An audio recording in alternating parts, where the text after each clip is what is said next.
ও মুসলমান, উদয়পুর এলাকার সমস্ত মুসলমানদেরকে বলি, মাইকের আওয়াজ যতদূর যায়, ও পর্দার অন্তরালের মা ও বোনেরা, যুবক যুবতীরা, সমস্ত মানুষ কান লাগায় শোনো।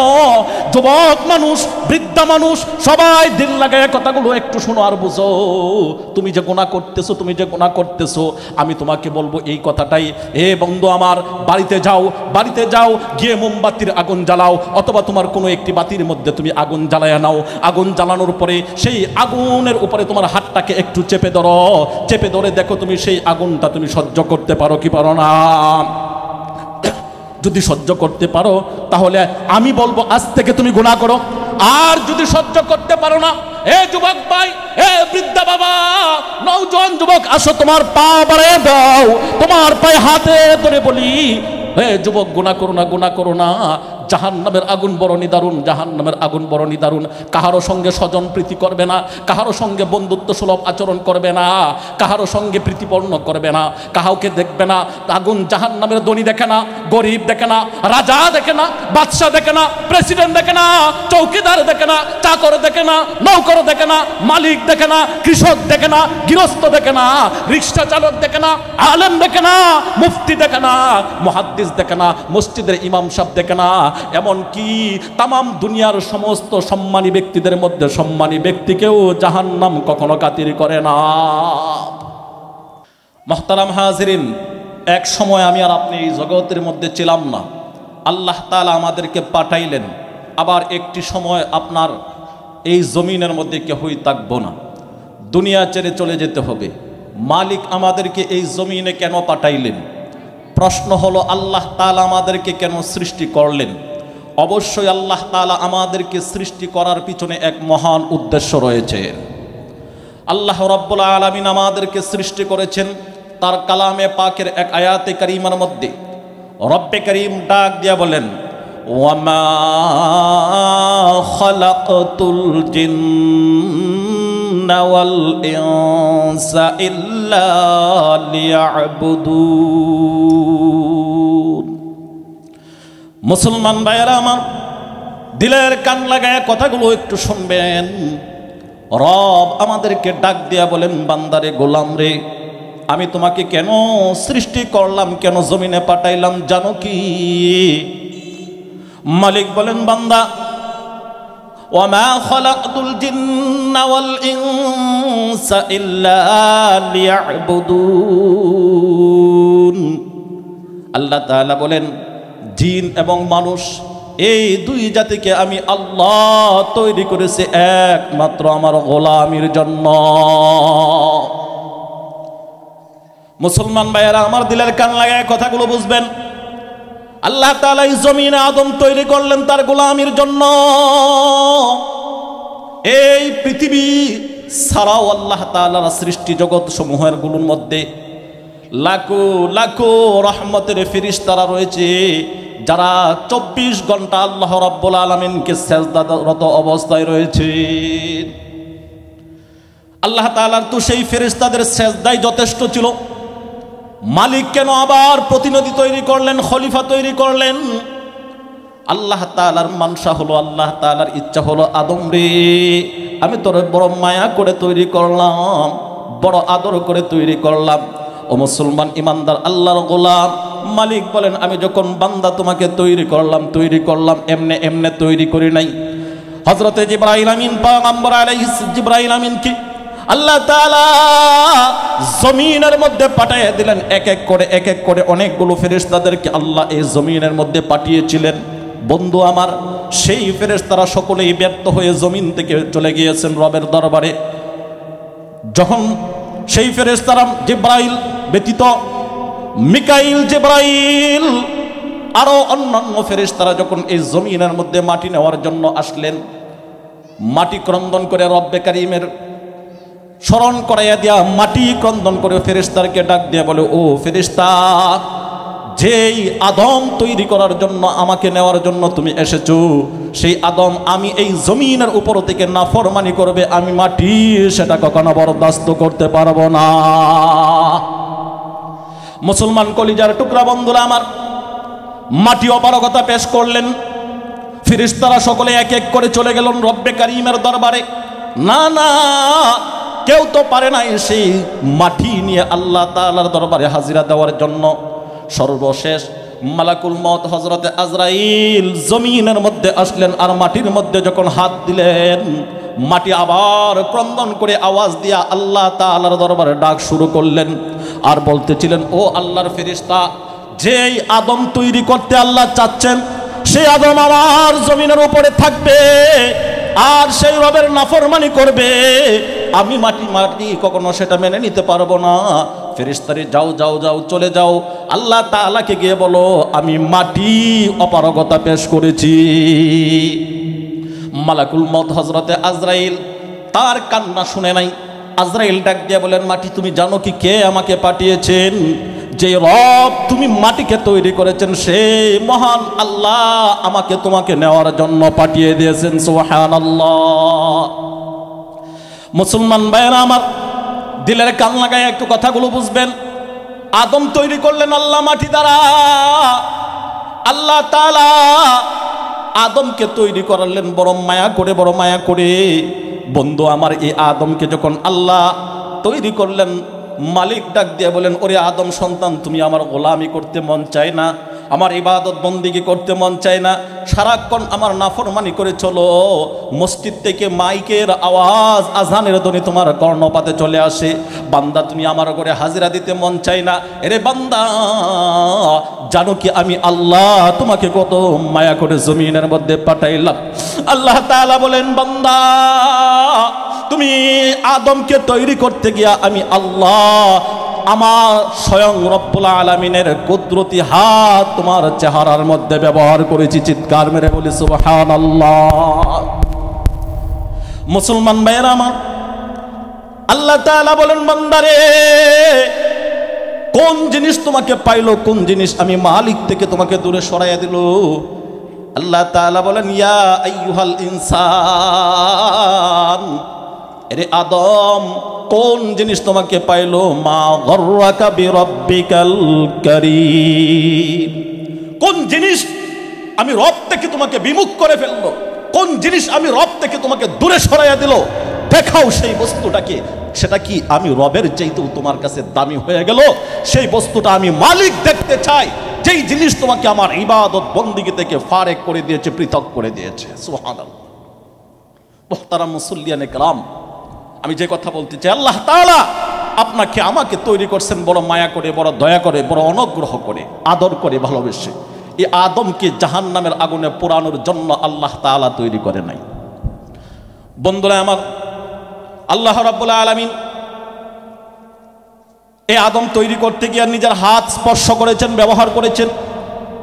মালিক বলেন, আদম নাকের মধ্যে আমি এক হাত দিয়ে ধরেছি, অপর হাত দিয়ে তোমার ঠোঁটগুলো আমি মালিশ করে দিয়েছি। এরে বান্দা, নাকের মধ্যে তোমাকে আমি এক হাত দিয়ে, আমি আল্লাহর কুদরতি হাত দিয়ে ধরেছি, অপর হাত দিয়ে তোমার কপালের মধ্যে মাটি দ্বারা আমি লেপন করে দিয়েছি। সুবহানাল্লাহ, সুবহানাল্লাহ। এরে বান্দা, আমি আল্লাহ বড় শখ করে, বড় মায়া করে তোমাকে তৈরি করলাম। বান্দা, আমি আল্লাহ তোমাকে জাহান্নামে জ্বালাইতে চাই না। এ বান্দা, মনে রেখো, তোমার কৃতকর্মের উপর ভিত্তি করে, তোমার আমলের উপর ভিত্তি করে আমি আল্লাহ তোমাকে জাহান্নাম প্রদান করব, জান্নাত অথবা জাহান্নামের মধ্যে নিক্ষেপ করব তোমার আমলের উপর ভিত্তি করে। ও মুসলমান ভাইয়েরা আমার, এই জমিনের মধ্যে আসলাম, আমরা কেউ তো অপরাধী ছিলাম না, কেউ তো পাপিষ্ঠ ছিলাম না। জমিনের মধ্যে আসার পরে মানুষগুলো শয়তানের প্ররোচনা আর ধোঁকায় পড়ে, শয়তানের প্ররোচনা আর ধোঁকায় পড়ে নিজের নফসের উপর জুলুম করে, নিজের নফসের উপর জুলুম করে। ও বন্ধু, মনে রাখবেন, শয়তানও কিয়ামতের ময়দানে জাহান্নামী হবে। যারা এই জমিনের ময়দানে শয়তানের পদাঙ্ক অনুসরণ করে, তারাও কিয়ামতের ময়দানে জাহান্নামী হয়ে যাবে। বান্দা গুনাহ থেকে বাঁচতে চায়, আল্লাহর নাফরমানি থেকে বাঁচতে চায়। এ মুসলমান, আল্লাহর গোলাম, জাহান্নামের আগুন থেকে বাঁচা তো এত সহজ ব্যাপার নয়। নিজেকে আগে তৈরি করতে হবে, নিজেকে আগে প্রস্তুতি করতে হবে। এমনি এমনি আপনি আর আমি যদি কাজ কর্ম না করি, উপার্জন না করি, কখনো আমার ঘরের মধ্যে আমার খাদ্য আসবে না। ঠিক তেমনিভাবে আমি যদি নিয়ত না করি, আমি যদি নিজের মধ্যে আমল করার জন্য অর্থাৎ জাহান্নাম থেকে বাঁচানোর জন্য নিজেকে একটুকু চেষ্টার ফিকির না করি, এমনিতে কখনো জাহান্নামের আগুন থেকে বাঁচার সম্ভব হবে না। মুসলমান ভাইরা আমার, জাহান্নাম থেকে বাঁচাইতে চাইলে আল্লাহ তাআলার ভয়ের প্রয়োজন। এই জন্যই আল্লাহ রাব্বুল আলামিন বলেন, ওয়া ইয়্যায়া ফারহাবুন, বান্দা আমি আল্লাহকে ভয় করো, আমি আল্লাহকে ভয় করার মতন ভয় করো। কেন করবা বান্দা? জানো কি আমি আল্লাহর বড় পাকড়াও, আমি আল্লাহর পাকড়াও বড় কঠিন পাকড়াও। আল্লাহ তাআলা কোরআনুল কারীমের মধ্যে ডাক দিয়া বলেন, ওয়া ইন্না বাতশা রাব্বিকা লাশাদীদ, আমি আল্লাহর পাকড়াও বড় কঠিন পাকড়াও। মালিক যদি কাউকে ধরে বসে, এ আদম সন্তান, 1 মিনিটের জন্য কোনো উপায় থাকবে না, 1 সেকেন্ডের জন্য কোনো উপায় থাকবে না। মালিকের পাকড়াও বড় কঠিন পাকড়াও, মালিকের ধরা বড় কঠিন ধরা। এজন্যই দেখবেন দুনিয়ার ক্ষমতা আর বাহাদুরি, দুনিয়ার অহংকার, দাম্ভিকতা, এই যে বস্তুগুলো আপনি পরিচালনা করে যাচ্ছেন, এটা চিরস্থায়ী নয়, একটা সময় সবকিছু বিলীন হয়ে যাবে। মুসলমান ভাইরা আমার, জাহান্নাম থেকে যদি নিজেকে বাঁচাইতে চাও, জাহান্নামের আগুন থেকে যদি নিজেকে রক্ষা করতে চাও, সর্বপ্রথম আল্লাহ তাআলার খৌফ আর ভয় ঢুকাইয়া দাও। খলিফাতুল মুসলিমিন হযরত ওমর ফারুক রাদিয়াল্লাহু তাআলা আনহুর শাসন আমলের কথা আমি একটি আপনাদেরকে শোনায়া যাই। খলিফাতুল মুসলিমিন ওমর ফারুক রাদিয়াল্লাহু তাআলা আনহুর খেলাফত আমলের সময় সেই খলিফা হযরত ওমর মরুভূমি প্রান্তরে পাহাড়ের পাদদেশে এক জায়গায় হযরত ওমর তার সাথীদেরকে নিয়ে সফরে চলে গেলেন। গিয়ে দেখলেন ওই জায়গায় একজন রাখাল গরু চড়াইতেছে, অনেকগুলো গরু চড়াইতেছেন। এমন অবস্থায় রাখালকে ডাক দিয়া বললেন, রাখাল রে, তোমার কাছে অনেকগুলো গরু রয়েছে, আমারও একটা গরুর বড্ড প্রয়োজন, অনুগ্রহ করে আমার কাছে একটা গরু তুমি বিক্রি করে দাও।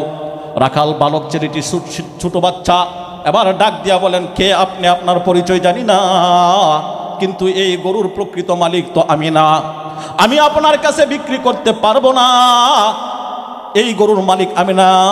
যেহেতু আমি না, সুতরাং আপনার কাছে আমার এই গরু বিক্রি করা সম্ভব নয়। আবার খলিফা ওমর ডাক দিয়া বলেন, এ বালক, আমার গরু একটা বড় প্রয়োজন, মেহেরবানি করে আমার কাছে বিক্রি করে দাও, বিনিময়ে আমি তোমাকে কিছু মুনাফা দেব, আমি কিছু টাকা পয়সা তোমাকে প্রদান করব। বাড়িতে গিয়ে যদি তোমার মালিককে বলো গরু বাড়িতে নিয়ে আসার সময় রাস্তার মধ্যে বাঘে খেয়ে ফেলেছে, তাহলে তোমার মালিক সেটা মেনে নিবে। এতটুকুন কথা বলার সঙ্গে সঙ্গে এবার ছোট বালক ডাক দিয়া বলেন, কে আপনি? আপনার পরিচয় জানি না, কিন্তু লম্বা তো কম হন নাই, উঁচু তো কম হন নাই, দেহবলি তো আল্লাহ আপনাকে কম দেয় নাই। আপনার কাছে কি আল্লাহর কালামের বাণী, আল্লাহর কোরআনের বাণী এখনো এসে পৌঁছায় নাই? বলেন না সুবহানাল্লাহ। আবার হযরতে ওমর ফারুক রাদিয়াল্লাহু তাআলা আনহু একটু অভিনয় করে তিনি বলতেছিলেন, যুবক রে, আল্লাহর কোরআন আবার কি, আল্লাহর বাণী আবার কি? যুবক বাচ্চাটি ডাক দিয়া বলেন, আল্লাহর কোরআন হইল ওই কথাটা কি বলা হয়, দুনিয়ার সমস্ত মানুষদেরকে ফাঁকি দেওয়া যেতে পারে, আমার যেই মালিকের গরু আমি চড়াই সেই মালিককে ফাঁকি দেওয়া যেতে পারে, কিন্তু আল্লাহর কসম করে বলি, এই মালিকের মালিক, তোমার মালিক, আমার মালিক, আসলে সকল জাহানের মালিক সেই আল্লাহকে কখনো ফাঁকি দেওয়া সম্ভব হয় না। চিৎকার মেরে বলি সুবহানাল্লাহ। মুসলমান কলিজার টুকরা ভাইয়েরা আমার, আমি যে কথা আপনাদেরকে বুঝাইতে চাই, দিলটাকে নরম করে একটু কথাগুলো শ্রবণ করবেন, একটু শুনবেন, মনে করবেন জীবনের শেষ বয়ান। এটাও আমি মনে করব আমি আমার জিন্দগির শেষ বয়ান মনে করে করতেছি, আপনিও মনে করবেন এটাই আমার জীবনের শেষ বয়ান। আমি এখান থেকে যখন বাড়িতে চলে যাব, আগামীকালকে আমি হায়াত পাইলে পাইতেও পারি, আবার নাও পাইতে পারি। আল্লাহ তাআলা আমাকে সময় দিলে দিতেও পারেন, আবার নাও দিতে পারেন। মনে করবেন এটাই আমার জিন্দগির শেষ সময়, এমনটুকু মনে করে দিলটাকে নরম করে দিয়া, কলিজাটাকে নরম করে দিয়া, দিলের কান লাগায় মনোযোগ সহকারে কথাগুলো একটু শ্রবণ করে দেখেন, পরিবর্তন করেন, চোখের কোনায় একটু পানি আনা যায় কিনা। ও কলিজার টুকরা দাদু ভাই, পয়গম্বর আরবি সাল্লাল্লাহু আলাইহি ওয়াসাল্লাম বলেন, মায়ার উম্মত রে, কোরআন এবং সুন্নাহর কথা শুনে, কোরআন এবং হাদিসের কথা শুনে যদি তোমার চোখের কোণার মধ্যে এক ফোঁটা পানি চলে আসে, দয়ার নবী মায়ার নবী রহমতে আলম পয়গম্বর আরবি ডাক দিয়ে বলেন, উম্মত, এক ফোঁটা পানি তোমার চোখে আসতে দেরি হবে, আমার আল্লাহ তোমার তামাম জিন্দেগির গুনাহ মাফ করতে একটা মুহূর্ত দেরি করবে না। চিৎকার মেরে বলি সুবহানাল্লাহ। এ মুসলমান, আল্লাহর গোলাম, ভারতের দিল্লিতে চমৎকার ঘটে যাওয়া একটি ঘটনা আমি আপনাদের খেদমতে তুলে ধরতে চাই। দিলটাকে নরম করুন, দিলটাকে নরম করুন। ও বন্ধু, তুমি আর আমি এই জগতে আছি, একটা সময় ছিলাম না, এখন আছে, আগামীকালকে থাকবো না, চলে যেতে হবে। আমাদের আসল ঠিকানা হলো পরপার, আমাদের আসল ঠিকানা হলো কবর। সেই কবরের জন্য সামান তুমি পুঁজি কি তৈরি করলা? না তো ভাই না, আমল তেমন বেশি করতে পারি নাই। বন্ধু, তুমি যদি বলো আমল করতে পারো নাই, তাহলে কবরে তোমার অবস্থা কি হবে? একবার ভেবেছো কি? কবর বড় অন্ধকার জায়গা, কবর বড় গহীন অন্ধকার জায়গা। আল্লাহ তাআলা তো কোরআনের মধ্যে ডাক দিয়া পরিষ্কার স্পষ্ট বলেন, ইয়াউমা ইয়াফিরুল মারউ মিন আখি। আল্লাহ তাআলা বলেন, বান্দা, ইয়াউমা ইয়াফিরুল মারউ মিন আখি। আল্লাহ কোরআনের মধ্যে বলেন, ওই দিন কিয়ামতের ময়দানে তোমার ভাই তোমার পরিচয় দিবে না, ওয়া উম্মিহি, বান্দারে তোমার মা তোমার পরিচয় দিবে না, ওয়া আবি, তোমার বাবা তোমার পরিচয় দিবে না, ওয়া সাহিবাতিহি ওয়া বানি, তোমার সন্তান তোমার পরিচয় দিবে না, তোমার আপনজন তোমার পরিচয় দিবে না, সবাই তোমার নিকট থেকে পলায়ন করবে। ও বন্ধু, কিয়ামতের ময়দানে কি জবাব দিবা? ফুলসিরাতে কি জবাব দিবা? মিজানের পাল্লায় তোমার আমল নামার ওজনের সময় তুমি কি জবাব দিবা? বন্ধু আমার, ওই কবরগুলো তোমার সামনে রয়ে গেছে। এজন্যই বলা হয়, তুমি কবর পথের যাত্রী, কবর তোমার সামনে অপেক্ষমান, অপেক্ষার প্রহর গুনতেছে। বান্দারে, তুমি কবরে যাইবা তো যাইবা, কবরে আসবা তো আসবা। আল্লাহ তাআলা ডাক দিয়ে বলেন, আমিনু বিল্লাহ, বান্দারে ঈমান নিয়ে কবরের মধ্যে এসো, আর না হয় তোমার কোনো উপায় থাকবে না। বন্ধুরা আমার, ভারতের দিল্লির কথাই বলতেছিলাম। দিলটাকে নরম করে দেন, নরম করে দেন। দেখেন, দিলটা নরম করে কবরের কথা স্মরণ হয়ে চোখের কোনায় এক ফোঁটা পানি আনা যায় কিনা? ভাইয়েরা আমার, যদি আজকের মাহফিলের মধ্যে এক ফোঁটা পানি চোখের কোনায় আনা যায়, আমার মাহফিল দামি হয়ে যাবে, আপনার এই ওয়াজ শোনাও দামি হয়ে যাবে। হয়তো বা এমনটাও হতে পারে, কিয়ামতের ময়দানে আল্লাহ তাআলা আমাদের আজকের এই বসাকে কেন্দ্র করে নাজাতের ব্যবস্থা করে দিতে পারেন। যে কথা বলতেছিলাম, ভারতের দিল্লি এক মসজিদের মধ্যে এক যুবক ইমামতি করে এই ছেলেটি মাদ্রাসায়, ভারতের দিল্লিতে একটি মাদ্রাসার মধ্যে, কওমি মাদ্রাসার মধ্যে লেখাপড়া করেন।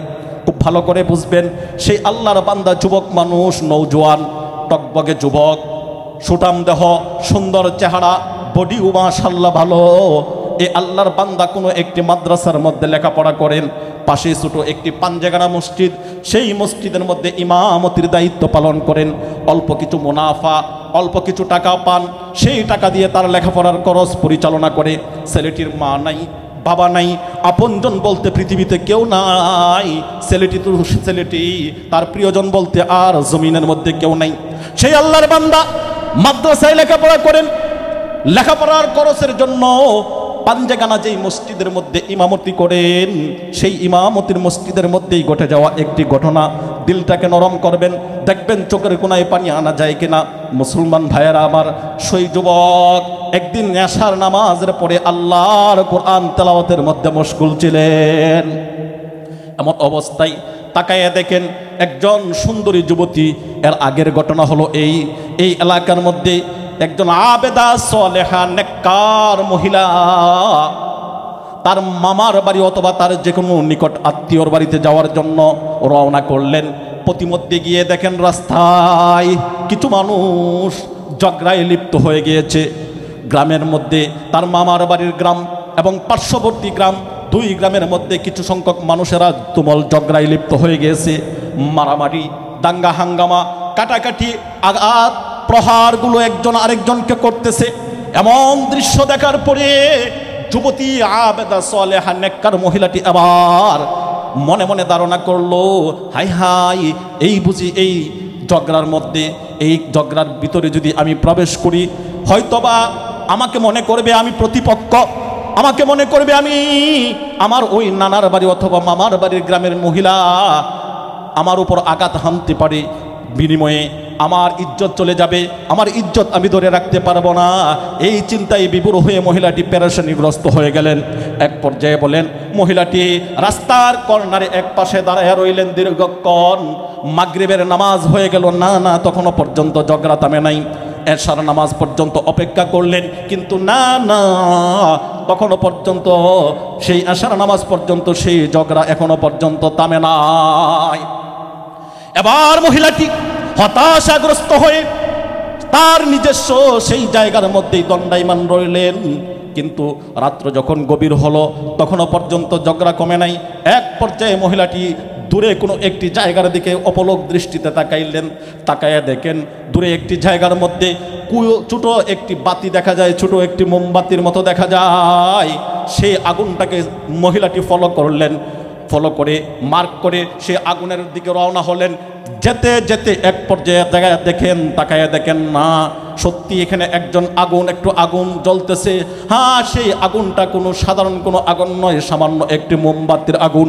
মোমবাতির আগুন জ্বালায়া মসজিদ ঘরের ভিতরে যুবক মানুষ মোমবাতি জ্বালায়া সেই মোমবাতির পাশে বসে থেকে মধুর কণ্ঠ দিয়ে আল্লাহ তাআলার ঐশী বাণী সেই কোরআন তেলাওয়াতে মগ্ন রয়েছে। চিৎকার মেরে বলি সুবহানাল্লাহ। এবার মহিলা হাঁটি হাঁটি করে চলে গেলেন সেই মসজিদের কিনারে, সালাম প্রদান করলেন। যুবক তেলাওয়াত বন্ধ করে দিয়ে মহিলার পাশে চলে আসলো। কে গো বোন, কোথায় তোমার বাড়ি, কি তোমার পরিচয়, কেন এখানে এসেছো?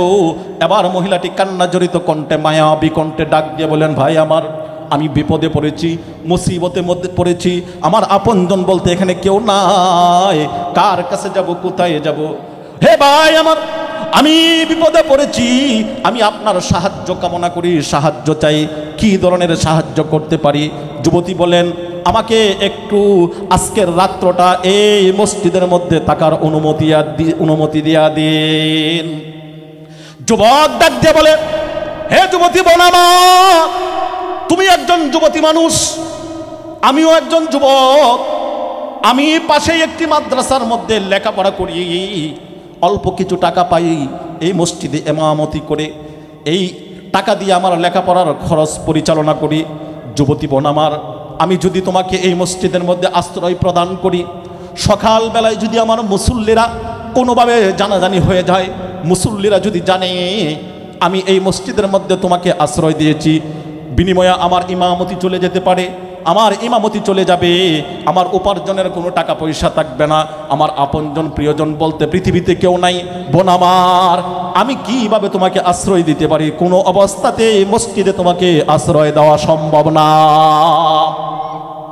এবার মহিলাটি কান্না জড়িত কণ্ঠে, কাকুতির সুরে, নরম ভাষায় মহিলাটি যুবককে ডাক দিয়ে বলেন, যুবক ভাই আমার, আজকে যদি তোমার একজন আপন বোন এই মুসিবতের মধ্যে পড়তো, তাহলে তুমি কি করতা? তুমি কি আশ্রয় না দিয়ে পারতা? এবার ইমোশনাল কিছু কথা যখন মহিলাটি ছেলেটাকে বললেন, ছেলে বাধ্য হয়ে গেল। এক পর্যায়ে বলতেছেন, ঠিক আছে বোন আমার, আমি তোমাকে থাকার জন্য অনুমতি দিতে পারি, তবে শর্ত একটা, তুমি আজকে রাত্র যাপন করবা, ফজরের আজানের পূর্বেই আমি তোমাকে ডাক দিয়ে তুলে দেব, তুমি তোমার গন্তব্যে চলে যাইবা। মহিলা বললেন, ঠিক আছে ভাই, কোনো সমস্যা নাই, তুমি আমাকে ডাক দিয়ে তুলে দিবা, ঠিকই আমি আমার নির্ধারিত সময়ের ভিতরে আমি আমার নিজ স্থানের মধ্যে চলে যাব। ঘটনাক্রমে মহিলাটিকে জায়গা দেওয়া হলো। মহিলাটির শীতের মৌসুম ছিল। যুবক ইমাম সাহেবের, যুবক ছেলেটির তার পরিধানের জন্য যে একটি কম্বল ছিল, কম্বল, সেই কম্বলটিকে পরিধানের জন্য মহিলাকে প্রদান করলেন। মহিলা এবার কম্বল পরিধান করে মহিলা শুয়ে রইলেন, আর যুবক সে আগের নমুনা অনুযায়ী মোমবাতি জ্বালায়া আল্লাহর কোরআন মধুর কণ্ঠ দিয়া তেলাওয়াতে বসে গেলেন। আবার মহিলাটি যখন কম্বল পরিধান করলো, কম্বলের একটু ফাঁকা জায়গা রাখলেন, মহিলার ভিতরে বিভিন্ন ধরনের প্রশ্ন ঘুরপাক খাচ্ছে। মহিলা মনে মনে ভাবতেছে, আমি যুবতী মানুষ, ওও যুবক মানুষ, শয়তান যদি ওকে প্ররোচনা দিয়ে দেয়, যদি আমার উপর আক্রমণ করে, না জানি আমার ইজ্জত হানি হয়। এই জন্যই মহিলাটি একটি ভীত সন্ত্রস্ত ছিল। মহিলাটি কম্বল গায়ে মাথা না দিয়ে মুখটা খালি রেখেছে। মহিলা বলেন, আমি ঘুমাই নাই, আল্লাহর কসম আমি 1 মিনিটের জন্য ঘুমাই নাই। মুসলমান ভাইয়েরা আমার, দিলের কান দিয়ে কথাগুলো বুঝবেন। এই আল্লাহর যুবতী বলেন, আমি 1 মিনিটের জন্য ঘুমাই নাই। এক পর্যায়ে তাকাইয়া দেখলাম, না না, যুবকটি এবার তো আর আমার দিকে তাকাই না। যুবক মধুর কণ্ঠ দিয়ে আল্লাহর কালাম তেলাওয়াত করে। ও মুসলমান, দিলের কান লাগাও, দেখো নিজেকে কিভাবে তুমি গুনাহ থেকে বাঁচাইবা। রে বন্ধু আমার, সবাই তো চায় আমল করতে, সবাই তো চাই আমরা নেক আমল করতে, সবাই তো চাই আমরা জান্নাতে যেতে। ও বন্ধু আমার, প্রতিবন্ধক হয়ে গেল শয়তান তোমাকে আর আমাকে দোকার মধ্যে ফেলে রাখছে। দুনিয়ার মায়ামোহ দিয়া, দুনিয়ার টাকা পয়সা দিয়া, দুনিয়ার বিবি বাচ্চা দিয়া, দুনিয়ার আলিয়া আওলাদ দিয়া, দুনিয়ার ধনসম্পদ দিয়া, দুনিয়ার যাবতীয় আসবাবপত্রের মাধ্যমে শয়তান তোমাকে দোকায় ফেলে রাখছে। ও বন্ধু মনে রাখবা, এই শয়তান তোমাকে নিয়ে কখনো থামবে না। যুবতী ডাক দিয়া বলেন, আমি যখন ঘরের ভিতরে ছিলাম দেখতেছিলাম যুবক কি করে, কিন্তু তাকায় দেখি না, যুবক মধুর কণ্ঠ দিয়ে আল্লাহর কোরআন তেলাওয়াত করে। এবার আমিও তার তেলাওয়াত শুনতেছিলাম। ঘটনাক্রমে তাকায় দেখি যুবকটি তেলাওয়াত করতে কিছু সময় অতিবাহিত হওয়ার পরে যুবকটি তার কাছে যে মোমবাতি ছিল, সেই মোমবাতির উপরে এইভাবে হাতটাকে চেপে ধরছেন। আমি অবাক হয়ে গেলাম, আরে যুবক করে কি? কিছুক্ষণ পর আবার হাতটাকে সরিয়ে নেই, আবার কিছু সময় তেলাওয়াত করে আবারও সেই যুবক মোমবাতির মধ্যে হাতটাকে এইভাবে চেপে ধরে। এমনটি করতে সংক্ষিপ্ত আকারে বলি যেহেতু সময় কম, এমনটি করতে সারা রাত্র, তামাম রাত্র অতিবাহিত হয়ে চলে গেল। যখন ফজরের আজান নিকটবর্তী হয়ে গেল, এবার যুবতীকে যুবক পাশে গিয়ে ডাক দিয়া তুলে বললেন, বোন আমার, যাও, শর্ত অনুযায়ী তুমি তোমার জায়গায় চলে যাও। এবার যুবতী বলেন, ভাই আমার তো প্রতিশ্রুতি ছিল, কথা ছিল, আমি আমার নির্ধারিত সময়ে চলে যাব। হ্যাঁ, আমি এখনো বলতেছি চলে যাব, তবে আমার একটা প্রশ্ন। বলে, কি প্রশ্ন? রাত্রে দেখলাম তুমি কোরআন তেলাওয়াত করতেছো, কিন্তু যখন মাঝে মাঝে কোরআন তেলাওয়াত বন্ধ করে দিয়ে মোমবাতির আগুনের মধ্যে হাতটাকে তুমি চেপে ধরো। যুবক ভাই আমার, এই ঘটনার মূল রহস্য তুমি আমাকে বলে দাও। যদি রহস্যটা আমাকে বলে দাও তাহলে আমি এখান থেকে চলে যাব, আর যদি না বলো তাহলে আমি যাব না। যুবক ডাক দিয়ে বলেন, বোন আমার, এটা আমার ব্যক্তিগত ব্যাপার, ব্যক্তিগত বিষয়ে তুমি আমার হস্তক্ষেপ করতে পারো না। বোন আমার এটা বলা যাবে না। এবার যুবতী ডাক দিয়ে বলেন, ভাইরে তুমি যদি না বলো, আমিও ওয়াদা করলাম একটা কদম তোমার মসজিদ থেকে আমি সরব না। এক পর্যায়ে যুবক বলতে বাধ্য হলো, হ্যাঁ, ও মুসলমান ভাইয়ের আমার, এই কথাটাকে একটু দিলের কান দিয়া শুনবেন, চোখগুলো বন্ধ করে দেন, শুধু আমার দিকে তাকাইয়া দেখেন, দিলের কান লাগায় কথাগুলো একটু বুঝেন। কিভাবে নিজেকে আত্মরক্ষা করব, কিভাবে নিজেকে গুনাহ থেকে হেফাজত করব, কিভাবে নিজেকে জাহান্নাম থেকে বাঁচাইব, কিভাবে আমি জান্নাতের রাস্তায় উঠে যাব। যুবক ভাই, এবার যুবক ডাক দিয়া বলেন, যুবতী বোন আমার, শুনো, তাহলে শুনো, করুন কথা, করুন দৃশ্য শুনো। এবার যুবক ডাক দিয়ে বলেন, কান্নার কণ্ঠে মায়াবী কণ্ঠে যুবতীকে ডাক দিয়ে বলেন, বোন আমার, আমি তোমাকে যখন আশ্রয় প্রদান করেছি, আমি যখন মধুর কণ্ঠ দিয়া আল্লাহর কোরআন তেলাওয়াতের মধ্যে লেগে গেলাম, এবার শয়তান আমাকে এসে প্ররোচনা দিতে শুরু করলো আর ধোঁকা দিতে আরম্ভ করলো। শয়তান আমার কানের মধ্যে কুমন্ত্রণা দেয় আর বলেন, যুবক রে, তুমি তো যুবক, এই মহিলাটিও তো একজন যুবতী। যুবক রে, এমন সুবর্ণ সুযোগ হাতের নাগালে পাইলা। হে যুবক, এমন সুন্দরী আর জিন্দগিতে কোনোদিন তুমি পাইবা না। যুবক মহিলা লজ্জায় বলতে পারে না, মহিলারও তার যৌন চাহিদা রয়েছে, মহিলা কখনো আত্মপ্রকাশ করতে পারে না। রে যুবক, এমন সুবর্ণ সুযোগ তুমি তোমার জিন্দগিতে আর কোনোদিন পাইবা কি না জানি না। যুবক, যাও, একটা বার যাও, মহিলার সঙ্গে তুমি জিনায় লিপ্ত হয়ে যাও। বলেন নাউজুবিল্লাহ। এবার শয়তান যখন আমাকে এইভাবে কুমন্ত্রণা আর প্ররোচনা দিতে শুরু করলো, আমি মনকে বুঝাইলাম, মন, যুবতীর সঙ্গে তুমি জিনায় লিপ্ত হইবা, জাহান্নামের আগুনে তো তোমাকে জ্বলতে হবে রে যুবক। মনকে প্রশ্ন করলাম, রে মন, জাহান্নামের আগুনে জ্বলার জন্য তুমি রেডি আছো কিনা, তৈরি আছো কিনা? জাহান্নামের আগুন তো বড় কঠিন আগুন, জাহান্নামের শাস্তি তো বড় কঠিন শাস্তি। নবী আমার পয়গম্বরে আরবি ডাক দিয়ে বলেন, উম্মতের দল, জাহান্নামের আগুন এত নিদারুণ হবে, মানুষের হাড্ডি শরীরের মধ্যে যখন জাহান্নামের শিকল বেরি বেঁধানো হবে, হাড্ডিগুলো পড়ে যাবে, গোশত চামড়া পড়ে যাবে, হাড্ডির ভিতরে মজ্জা পর্যন্ত গিয়ে ধরবে। এবার মনকে বুঝাইলাম, মন, তুমি যদি যুবতীর সঙ্গে গুনায় লিপ্ত হয়ে যাও, তাহলে তো কিয়ামতের ময়দানে তুমি জাহান্নামের কয়েদি হয়ে যাইবা, জাহান্নামের আসামি হইবা। যুবক রে, ওই দিন কিয়ামতের ময়দানে জাহান্নামের আগুন তুমি সহ্য করতে পারবা কি পারবা না, এটা একবার যাচাই করে নাও। বলে কি করে যাচাই করব? যুবক ডাক দিয়ে বলেন, যুবতী বোন আমার, এই যে আমার আগুনটা দেখেছো মোমবাতির মধ্যে, আমি মনকে বোঝাইলাম, মন, আগুন তো দুনিয়ার আগুন হয়তো তোমার চোখের সামনে রয়েছে, একটা বার তুমি পরীক্ষা করে দেখে নাও, এই দুনিয়ার আগুন যদি সহ্য করতে পারো, দুনিয়ার আগুন তো সামান্য আগুন, এই দুনিয়ার আগুনটাকে যদি তুমি সহ্য করে নিতে পারো, হজম করে নিতে পারো, তাহলে যাও গুনাহে লিপ্ত হও।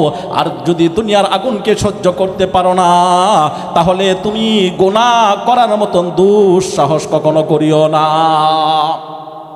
আমি হাত দিলাম, দেখলাম না না না, দুনিয়ার আগুন আমার সঙ্গে খাতির করে না, দুনিয়ার আগুন আমার সঙ্গে মায়া করে না। আমার হাতটা দেখো, তাকাইয়া দেখো যুবতী বোন, আমার হাতটা ফুসকা পড়ে গিয়েছে, আমার হাতটা জলে পড়ে গিয়েছে, আমি দুনিয়ার আগুন সহ্য করতে পারি না।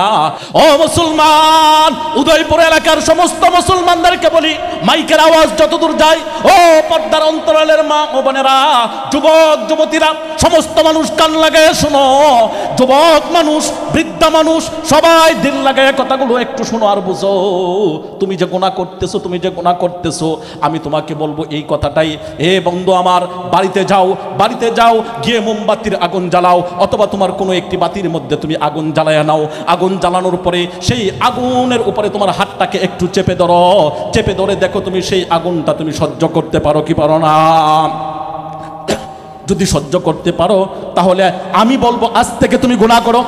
আর যদি সহ্য করতে পারো না, এ যুবক ভাই, এ বৃদ্ধা বাবা, নওজোয়ান যুবক, আসো, তোমার পা বাড়িয়ে দাও, তোমার পায়ে হাতে ধরে বলি, হে যুবক, গুনাহ করো না, গুনাহ করো না। জাহান্নামের আগুন বড় নিদারুণ, জাহান্নামের আগুন বড় নিদারুণ। কাহারো সঙ্গে স্বজন প্রীতি করবে না, কাহারো সঙ্গে বন্ধুত্ব সুলভ আচরণ করবে না, কাহারো সঙ্গে প্রীতিপূর্ণ করবে না, কাহাকে দেখবে না। আগুন জাহান্নামের ধনী দেখে না, গরিব দেখে না, রাজা দেখে না, বাদশা দেখে না, প্রেসিডেন্ট দেখে না, চৌকিদার দেখে না, চাকর দেখে না, নৌকর দেখে না, মালিক দেখে না, কৃষক দেখে না, গৃহস্থ দেখে না, রিক্সা চালক দেখে না, আলেম দেখে না, মুফতি দেখে না, মুহাদ্দিস দেখে না, মসজিদের ইমাম সাহেব দেখে না, এমনকি তামাম দুনিয়ার সমস্ত সম্মানী ব্যক্তিদের মধ্যে সম্মানী ব্যক্তিকেও জাহান্নাম কখনো খাতির করে না। জাহান্নাম কাহার সঙ্গে কোনো প্রীতিপূর্ণ করে না। জাহান্নামের ভয় যদি অন্তরের ভিতরে ঢুকাইতে পারি, আমার আলোচনার মূল আজকের বিষয় হলো, আলোচ্য বিষয় হলো, বান্দা তুমি জাহান্নামের ভয়, আল্লাহ তাআলার ভয় কলবের ভিতর, অন্তরের ভিতরে তুমি বসাও, দেখবা হাজারো আইটেমের গুনাহ করার সুবর্ণ সুযোগ থাকার পরেও আল্লাহ তাআলা আমার সঙ্গে আপনার সঙ্গে প্রতিজ্ঞাবদ্ধ হয়েছেন। আল্লাহ তাআলা বলেন, যখন তুমি চাইবা গুনাহ করতে, আমি আল্লাহ তোমার জাহান্নামের ভয় অন্তরে থাকার কারণে আমি আল্লাহর কুদরতি হাত দ্বারা আমি নিজ জিম্মায় সেই গুনাহ থেকে তোমাকে হেফাজত করে নেব। চিৎকার মেরে বলি সুবহানাল্লাহ। আমরা আজকে গুনাহ করি, গুনাহকে গুনাহ মনে করি না, অপরাধটাকে অপরাধ মনে করি না, এটাকে যেন অপরাধী মনে হয় না। আমাদের সমাজের মধ্যে মানুষ এক তো হলো, নামাজ পড়ে না, রোজা রাখে না, হজ করে না, যাকাত প্রদান করে না, আমল আখলাক করে না, তো করেই না। পাশাপাশি এমন মুসলমান সম্প্রদায়ের মধ্যে নামে মুসলমান, নামে মুসলমানের সন্তান, বাবা মুসলমান, দাদা মুসলমান, পরদাদা মুসলমান, পূর্বপুরুষ তার মুসলমান, কিন্তু তার কালচার, তার কথা, তার চালচলন, তার ভঙ্গিমা, তার চলার গতি এমনটাই প্রকাশ করে সে কখনো মুসলমানের সন্তান হইতে পারে। তার মধ্যে অন্যতম একজন বর্তমান চলমান সময়ের আলোচিত একটি বিষয়, না বললেই নয়। আমার কাছে মনে হচ্ছে এটা আমার ঈমানি নৈতিক দায়িত্বের ভিতরে পড়ে, তাই আমি সেই কথাটা আপনাদের খেদমতে বলতে চাই। সেই কথাটি হলো এই, বাউল সম্প্রদায়ের মধ্যে আজ যদি হিন্দু হতো, খ্রিস্টান হতো, বৌদ্ধ হতো, চাকমা হতো, বার্মা হতো, অন্য ধর্মাবলম্বী হতো, তাহলে মেনে নিতাম। কিন্তু মুসলমানের ঘর থেকে জন্ম নেওয়ার পরেও মা মুসলমান, বাবা মুসলমান, পূর্বপুরুষ মুসলমান তার হওয়া সত্ত্বেও সে যেভাবে আমার আল্লাহকে নিয়ে কটূক্তি করেছে, ব্যঙ্গচিত্র করেছে, সেটা আমি একজন ঈমানদার হিসেবে কখনো মেনে নিতে পারি না। কথা বলেন ঠিক কিনা? সেটা হলো বাউল সম্প্রদায়ের মধ্যে একজন বন্ড প্রতারক আবুল সরকার। সেই আবুল সরকার এমন এমন বাক্য চয়ন করেছে আমার আল্লাহ তাআলার শানে, যেই বাক্যগুলো একজন ন্যূনতম সাধারণ ঈমান তাকওয়ালা ব্যক্তিও সেটা কখনো মেনে নিতে পারে না।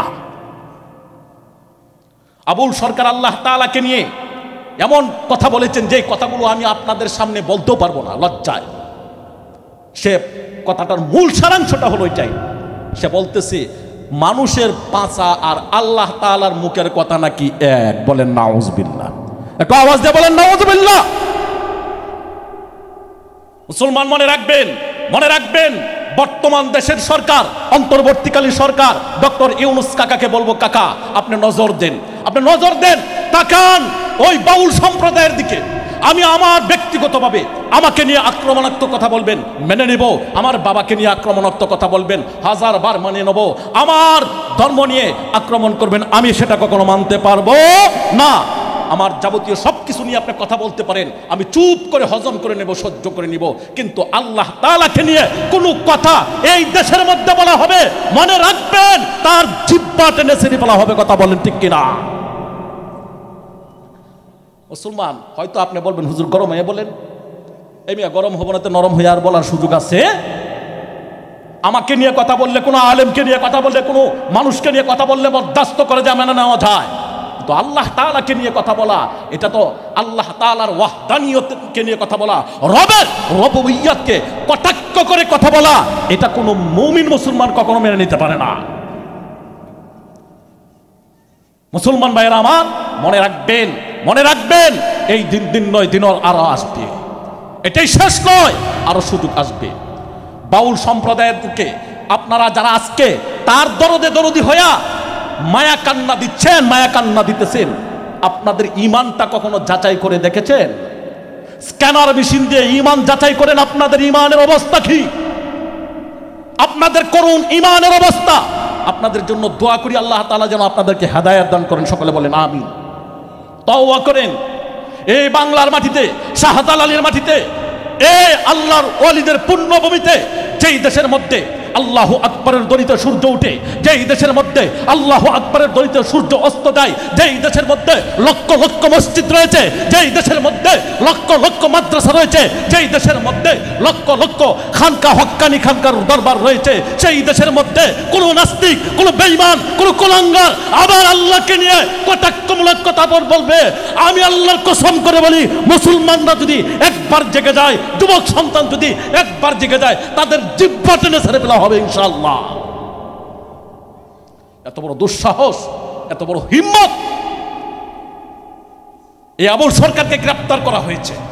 গ্রেফতার করার পরে কিছু মায়া কান্না দেয়, আর আমাদের মধ্যেও কিছু নামধারী মুসলমান, যারা নামে মুসলমান কাজে বেঈমান, দরদ নিয়া অনেক ব্যথার কষ্ট নিয়ে বলতেছি, আজকে যদি আমার মা, আমার বাবা, আমার দাদা, আমার পূর্বপুরুষ আমাকে নিয়ে যে কোনো বিষয় নিয়ে কথা বলুক না কেন, চুপ করে থাকা যায়, মেনে নেওয়া যায়। ও বন্ধু, তুমিও মুসলমান, আমিও মুসলমান, তুমিও যেই নবীর ঈমান এনেছো, আমিও সেই নবীর ঈমান এনেছি। তুমি যেই আল্লাহর কিতাবের উপর ঈমান আনয়ন করেছো, আমিও সেই আসমানি কিতাব, মহাগ্রন্থ, ঐশবাণী কুরআনের প্রতি ঈমান আনয়ন করেছি। ও মুসলমান, তোমার ঈমানদারের দাবি কি হইতে পারে? তুমি যে ঈমান এনেছো সেই ঈমানের দাবি কি হইতে পারে? স্লোগান কি হইতে পারে? দাবি একটাই, পরিষ্কার কথা, কথা, পরিষ্কার কথা, দুনিয়ার সব কিছুকে মেনে নেব, আমাকে কথা বলো মেনে নেব, কিন্তু রবকে নিয়ে, আল্লাহকে নিয়ে কোনো কটূক্তি আর কথা বলা হবে?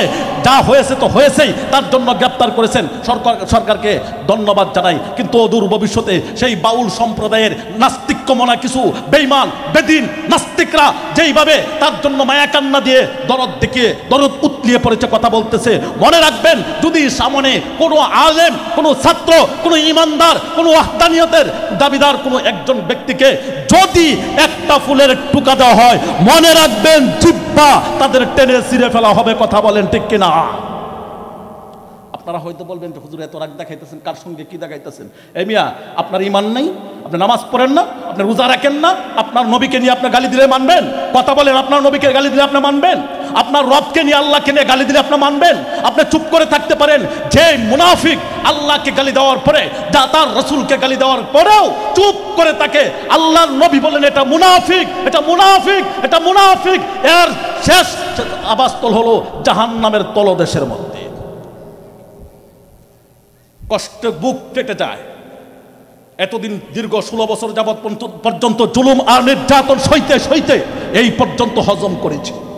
আজকের 2025 সালের মধ্যেও যদি এই ধরনের বাউল আর ফাউলদের কথা শুনতে হয়, মানতে হয়, হজম করতে হয়, দুঃখ কোথায় রাখবো? এই জন্যই বলি, আপনাদেরকে পায়ে হাত রেখে অনুরোধ করে বলবো, এই দেশে যদি ইসলামী হুকুমত বাস্তবায়ন করতে পারেন, তবে এই সমস্ত নাস্তিক এই দেশ থেকে বিদায় হবে। আপনার আমার ওয়াজ আর নসিহতের দ্বারা, আপনার আমার তাবলীগের ঘাটতি নিয়ে মসজিদে মসজিদে ঘোরার দ্বারা, আপনার আমার মসজিদের মধ্যে আজান দেওয়ার মাধ্যমে, আপনার আমার মসজিদগুলোতে নামাজের মাধ্যমে, আপনার আমার খানকাগুলোর মধ্যে পীর মুরিদের মেহনত চালানোর মাধ্যমে এই দেশ এবং জাতি, এই দেশের কর্ণধার, এই দেশের সাধারণ নিরীহ জনগণ কখনো নিরাপত্তা পাইবে না। কথা বলেন ঠিক কিনা? যদি এই দেশের মধ্যে সুখ আর শান্তিকে ফিরাইয়া আনতে চাও, এই জন্যই তো ভারতের ইন্দিরা গান্ধী পর্যন্ত বলেছিলেন, হে পৃথিবীর মানুষেরা শুনে রাখো, ততক্ষণ পর্যন্ত এই পৃথিবীর মানুষ অন্ধকার, কালো অমানুষা থেকে, অন্ধকার থেকে কখনো দূরীভূত হইতে পারবে না, শান্তির প্রদীপ দেখবে না, অন্ধকার থেকে মুক্ত হয়ে দিনের প্রদীপ আরও কখনো দেখতে পারবে না, যতক্ষণ পর্যন্ত না সেই ব্যক্তি, ওই খলিফা ওমরের মতন শাসক পৃথিবীতে না আসবে। আজকে বড্ড প্রয়োজন খলিফা উমরের মতন শাসক। খলিফা উমরের মতন শাসক না থাকার কারণে আস্তে রাম বাম সেই নাস্তিক আর কুলাঙ্গারা মাথা চারা দেয়। যদি রাষ্ট্রীয়ভাবে আজকে আইন থাকতো, আল্লাহকে নিয়ে কটাক্ষ করার কারণে, নবীকে নিয়ে কটাক্ষ করার কারণে প্রকাশ্যে দিবালুকে, জনসম্মুখে তাকে দিবালুকে ফাঁসির কাস্টে ঝোলানো হবে, তাহলে কোনো নাস্তিকের বাচ্চা, কোনো বেঈমান আর রাম বামদের বাচ্চা কখনো আল্লাহ এবং নবীকে নিয়ে কটাক্ষ করার দুঃসাহস করতো না, ঠিক কিনা? এত হিম্মত আর সাহস পাইতো না। এজন্য আমি আমার পক্ষ থেকে আজকের এই জামিয়া আরাবিয়া দারুল উলুম মাদ্রাসার বাৎসরিক মাহফিলের ঐতিহাসিক মাহফিল থেকে আমাদের সরকার বাহাদুর বর্তমান অন্তর্বর্তীকালীন সরকারকে বলবো, মাননীয় ইউনূস সাহেব, আপনাকে ক্ষমতায় আমরাই বসাইছি, আপনাকে আমরাই আন্দোলন করে ক্ষমতায় এনেছি। মনে রাখবেন, আপনার ইতিহাস ভুলে গেলে চলবে না। এই দেশ স্বাধীন হয়েছে আল্লাহু আকবারের ধ্বনিতে, এই দেশ মুক্ত হয়েছে আল্লাহু আকবারের ধ্বনিতে, এই দেশ পূর্ণাঙ্গতা পেয়েছে আল্লাহু আকবারের ধ্বনিতে। এই দেশের মানুষ বাঁচবে তো আল্লাহু আকবারের ধ্বনিতে বাঁচবে, এই দেশের মানুষ মরবে তো আল্লাহু আকবারের ধ্বনিতে মরবে। আপনি মানুষের মাইন্ড বুঝেন, আপনি মানুষের মাইন্ড বুঝেন, আপনি একজন জ্ঞানী মানুষ, বুদ্ধিজীবী মানুষ। আপনার পায়ে হাত রেখে অনুরোধ জোরে করে অত্যন্ত সম্মানের সঙ্গে বলবো, যে বাউল সরকার আবুলকে আপনি গ্রেফতার করেছেন, তার জন্য ধন্যবাদ জানাই। কিন্তু সেই আবুল সরকার যে নাকি আমার আল্লাহকে নিয়ে কটাক্ষ করে কথা বলেছে, আমাদের দাবি প্রকাশ্যে দিবালুকে সেই আবুল সরকারকে ফাঁসির কাস্টে ঝুলিয়ে মৃত্যুর শেষ মুহূর্ত পর্যন্ত তাকে ফাঁসি দিতে হবে হবে হবে, এটা আমাদের দাবি। আরও যারা এই বাউল সম্প্রদায়ের পক্ষ থেকে, তাদের দল থেকে যারা আল্লাহকে নিয়ে কটাক্ষ করে, আমি সবাইকে বলতেছি না, বাউল হইলেই যে ফাউল হয়ে যায় তা নয়, বাউল হইলেই যে প্রস্তাব হয়ে যায় তা নয়, কিন্তু যারা আল্লাহকে নিয়ে কটাক্ষ করে, যারা আল্লাহর কিতাব নিয়ে কটাক্ষ করে, যারা আল্লাহর নবীকে নিয়ে কটাক্ষ করে, এদের শাস্তির দাবি জানাই। এদেরকে ধরেন, জেলে ভরেন, এদেরকে ফাঁসির কাস্টে ঝুলান। কয়েকটা লম্পট, লুচ্চা, বদমাইশ, এদেরকে ফাঁসির কাস্টে ঝুলাবেন। আমাদের বিশ্বাস, দেখবেন কোনো কুলাঙ্গার, কোন রাম, কোন বামদের দালাল কখনো আল্লাহকে নিয়ে কটাক্ষ করার মতন দুঃসাহস কখনো করতে পারবে না। কথা বলেন ঠিক কিনা? কিন্তু আজকে তারা দুঃসাহসটা পাইছে কোন প্রত্যেকে পাইছে? আমার মতন, আপনার মতন মরা ইমানদার যারা আছে, সেই মরা ইমানদারদের কাছ থেকে, আমাদের মধ্য থেকে নামাজও পড়ে বড় বড় নেতা নাম বইলা লাভ নাই, তারাও বলেন এই বাউল একটা গ্রাম্য সংস্কৃতি, এটার উপরে এইভাবে তাদের উপর আক্রমণ করা, এটা নাকি বড় অপরাধ, ন্যাক্কারজনক অপরাধ হয়েছে। মেন্টাল তার চিল্লে পড়ে যা হয় তা। এই মিয়া আবুল সরকারের বিরুদ্ধে তো কোনো আলেম এতদিন পর্যন্ত কথা বলেন নাই। আবুল সরকারের বিরুদ্ধে কথা বলেছেন কখন? আবুল সরকার যখন কথা বলেছে আমার রবকে নিয়ে, আবুল সরকার যখন কথা বলেছে আল্লাহর কিতাব নিয়ে, আবুল সরকার যখন কথা বলেছে আমার পয়গম্বরকে নিয়ে, তখন মানুষ জাগ্রত হয়েছে, আবুল সরকারের বিরুদ্ধে কথা বলেছে। আর না হয়তো কোনোদিন সে আবুল সরকারের বিরুদ্ধে কোনো মানুষ, কোনো আলেম কখনো কথা বলতো না। আপনি বাংলাদেশের মানুষের মাইন্ড বুঝেন, আপনার বাংলাদেশের মানুষের কথার ভঙ্গিমা বুঝেন, ভাষা বুঝেন। গ্রেপ্তার করেছেন, আলহামদুলিল্লাহ, সাধুবাদ জানাই। এই আবুল সরকারকে দৃষ্টান্তমূলক শাস্তি দেখতে চাই। এবং আপনি আইন জারি করেন, এই বাংলাদেশের পার্লামেন্টে আইন জারি করেন, যারা আল্লাহ এবং আল্লাহ রসুলকে নিয়ে, যারা কিতাব, আসমানি কিতাব কোরআনকে নিয়ে অবমাননা কটাক্ষমূলক কোনো কথা বলবে, দৃষ্টান্তমূলক শাস্তি এই বাংলার জমিনে আপনি করবেন। যদি এটা করে দেখাইতে পারেন, মনে রাখবেন কাকা, ইউনূস কাকা, মনে রাখবেন, এই দেশের কত প্রধানমন্ত্রী আইলো আর গেল, প্রত্যেকে কোনো না কোনো একটা দৃষ্টান্ত, কেউ দুর্নীতির দৃষ্টান্ত, কেউ ভালোর দৃষ্টান্ত স্থাপন করে গেছে। আপনার পায়ে হাত রেখে অনুরোধ করে বলবো, আবুল সরকারের মতন এই বাউল নামক জাহান্নামের কীর্তের বিরুদ্ধে যারা আল্লাহ এবং আল্লাহ রসুলের বিরুদ্ধে কথা বলবে, তাদের বিরুদ্ধে একটা আইন বাস্তবায়ন করে এই জমিনে যান। আগামী প্রজন্ম আপনার নাম সম্মানের সঙ্গে নিবে। কথা বলেন ঠিক কিনা?